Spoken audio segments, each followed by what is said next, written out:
La segunda nota de esta emisión tenemos el gusto de hablar con Marcelo Ramal, quien es precandidato a presidente por Política Obrera, quien se encuentra en la ciudad de Bahía Blanca con una actividad y una agenda importante que ya le vamos a estar preguntando justamente por este tema. Muy buenos días, Marcelo, ¿cómo estás? Bienvenido a Bahía Blanca.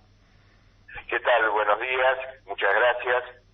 Efectivamente, recién hicimos una conferencia de prensa en nuestro local.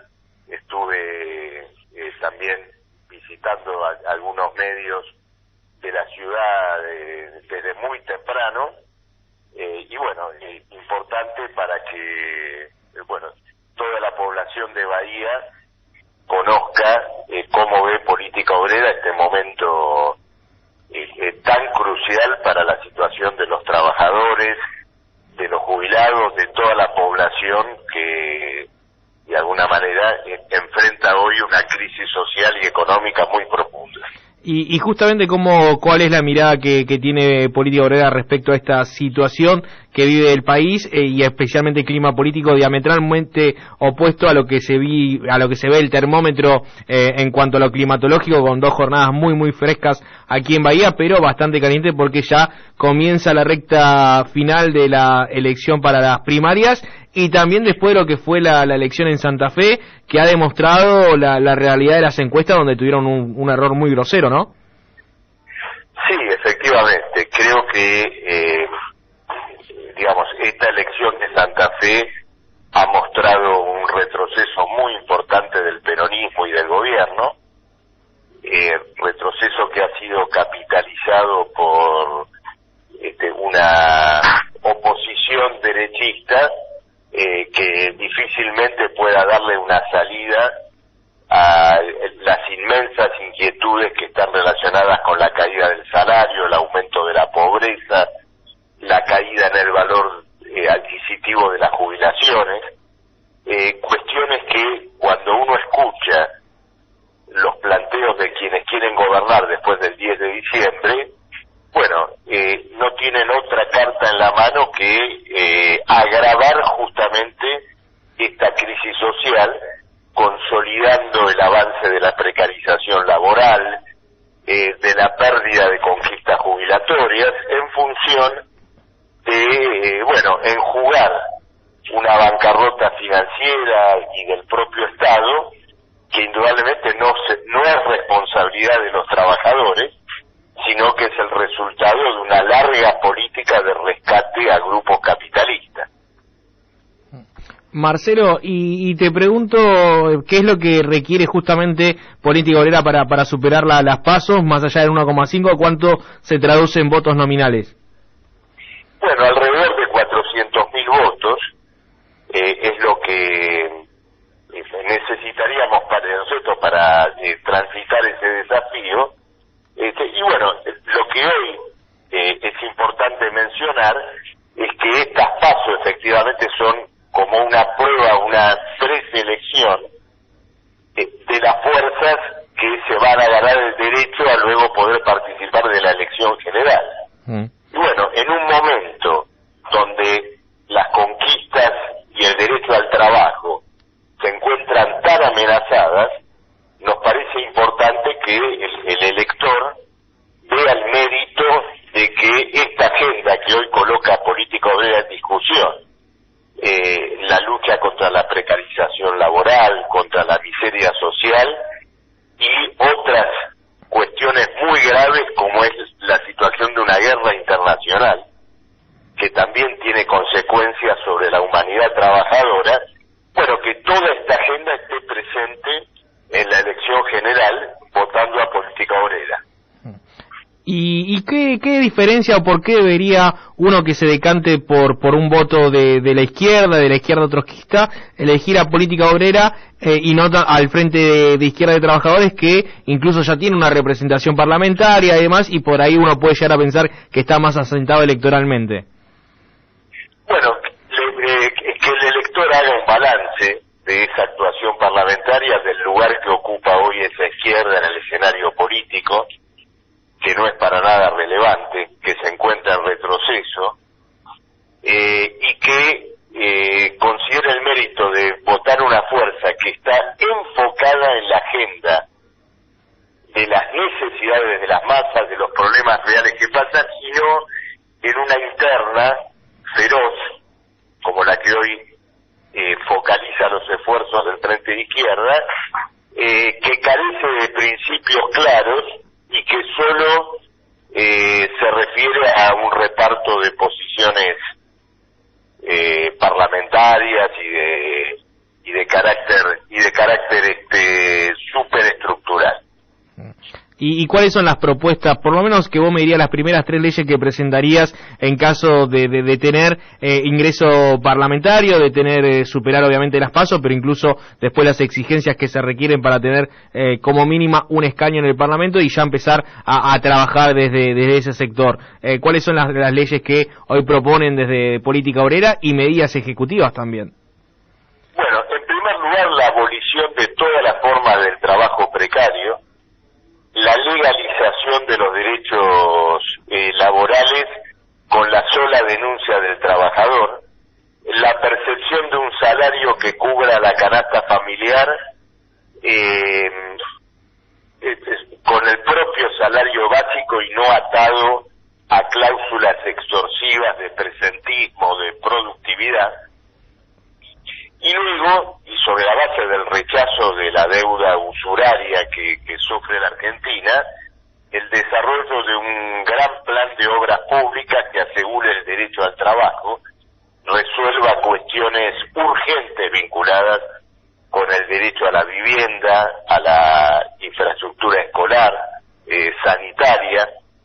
Bueno, estas son las cuestiones de orden central. Desde el punto de vista político más general, si fuéramos favorecidos por el voto, convocaríamos de inmediato a una asamblea constituyente, es decir, un debate de carácter nacional con representantes electos sobre el régimen político y social del país, que discuta, las grandes cuestiones nacionales, la cuestión de la deuda, del régimen laboral, del derecho a la salud, y que asuma como asamblea soberana un carácter ejecutivo, resolutivo, es decir, que ponga en marcha las decisiones que vota y que deliberan la propia asamblea. ¿Y qué es lo que no permite esta actual Constitución para no hacer una política de vivienda o incluso tener una política de desendeudamiento como se vivió en algún proceso de la Argentina? ¿Por qué cambiar una Constitución si ya se logró con esta misma Constitución lograr algunas de las cuestiones puntuales que mencionabas? Bueno, acá viene un aspecto muy importante de lo que estoy diciendo, que la Asamblea revista un carácter soberano. ¿Qué quiere decir esto? Que asuma los poderes del Estado.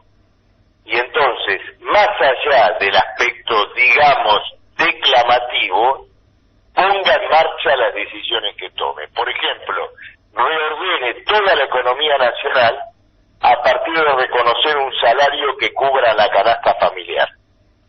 Es decir, una economía que hoy está ordenada de acuerdo a la prioridad de los acreedores de deuda, otra economía ordenada a partir del interés del mundo del trabajo. ¿Y qué harías con un dato que ha surgido en las últimas horas de la cantidad de millones de dólares que tienen los argentinos, un grupo, porque a veces decimos los argentinos y parece como si fueran los 47 millones, muy poquitos argentinos, 430.000 millones de dólares, que prácticamente se podría pagar la totalidad de la deuda pública, que rondan esas cifras prácticamente en un 90% del PBI, algo que estaba recién salido en ámbito.com, mencionaban esta situación. ¿Qué harían con esa situación? ¿Qué harían con la deuda y con el Fondo Monetario Internacional? Bueno, ocurre lo siguiente, para cualquier Estado nacional, incluso el nuestro, sería difícil conocer cuáles son, ¿no es cierto?, los fondos que cada corporación capitalista tiene depositados en el exterior. Como esa información seguramente es fácil de obtener para el Fondo Monetario Internacional y por los acreedores de deuda, que la averigüen y tomen sus acreencias de allí. Sí. Porque pretender que los 550.000 millones de dólares que debe la Argentina se sigan pagando, no el capital, sino los intereses, a partir del salario de los maestros, de las enfermeras, de los jubilados, es indigno. Y ya para finalizar y luego meternos más en Bahía Blanca y toda la agenda que tienen de actividades, la izquierda tuvo un rol protagónico en Jujuy muy importante y de hecho se evidenció también en la elección que se realizó adelante. ¿Qué postura tienen respecto a la minería, al litio, que me parece que es lo que se está discutiendo allí en el norte como un mineral fundamental para la transición que ya se está dando en todo lo que tiene que ver con lo eléctrico y las fuentes de energía para este siglo XXI? ¿Qué mirada tienen respecto a esto? ¿Hay que desarrollar la minería? ¿Se está en contra de la explotación por parte de multinacionales que no dejan prácticamente ningún dinero a nuestro país? ¿Qué posición tienen respecto a ese tema? Miren, tres cuestiones. Hay un problema laboral. ¿Cómo y en qué condiciones están los trabajadores mineros? Por empezar, que tiene que ver con el salario, con la subcontratación, con el trabajo precario que debe eliminarse. En segundo lugar, hay un problema ambiental. La explotación del litio sobre la base del lucro empresario es incompatible con el medio ambiente. Eso solo se puede resolver a través de un gobierno que, no orientado al lucro, planifique conscientemente la producción social, no solo la producción minera, todas las producciones. Y en tercer lugar, es una aberración llevar adelante ese tipo de exploración con el único objetivo de que sea garantía para el pago de una deuda usuraria.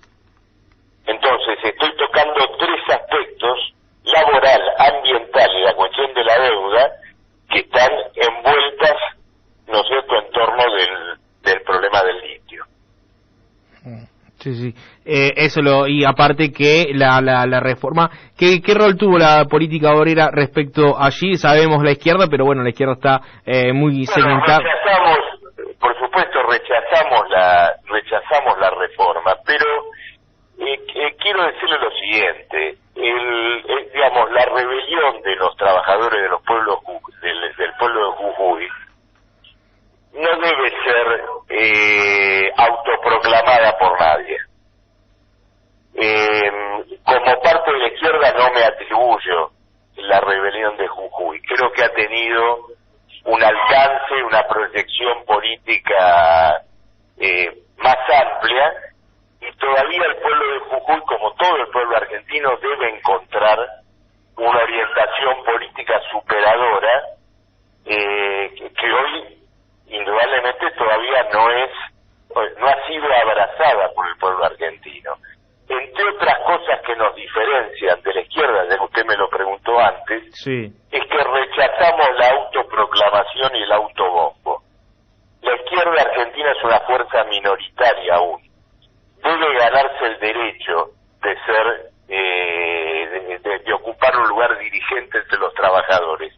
Y para ello debe presentar un planteo de poder político y no simplemente mandarse la parte, para decirlo de alguna manera. Bien. Marcelo, ya para ir finalizando, ¿cómo continúan las actividades en nuestra ciudad y en la sexta sesión? Acá estamos haciendo una recorrida por muchos medios, y a las 5 de la tarde en nuestro local de Güemes 641 vamos a hacer una charla debate para todos aquellos que quieran conocer más a fondo cómo pensamos. Bien, un saludo, Marcelo, que tenga buena recorrida y buen viaje. Gracias, adiós. Allí pasa Marcelo Ramal, candidato a presidente para las próximas elecciones por Política Obrera. Nosotros nos vamos a la tanda y seguimos con más Miradas de Radio. En un principio fuimos una filial de Splendid. Luego Radio del Sur. En la época dorada, el radioteatro mostró a sus mejores personajes. Y aquí estamos, más cerca tuyo. AM 1080.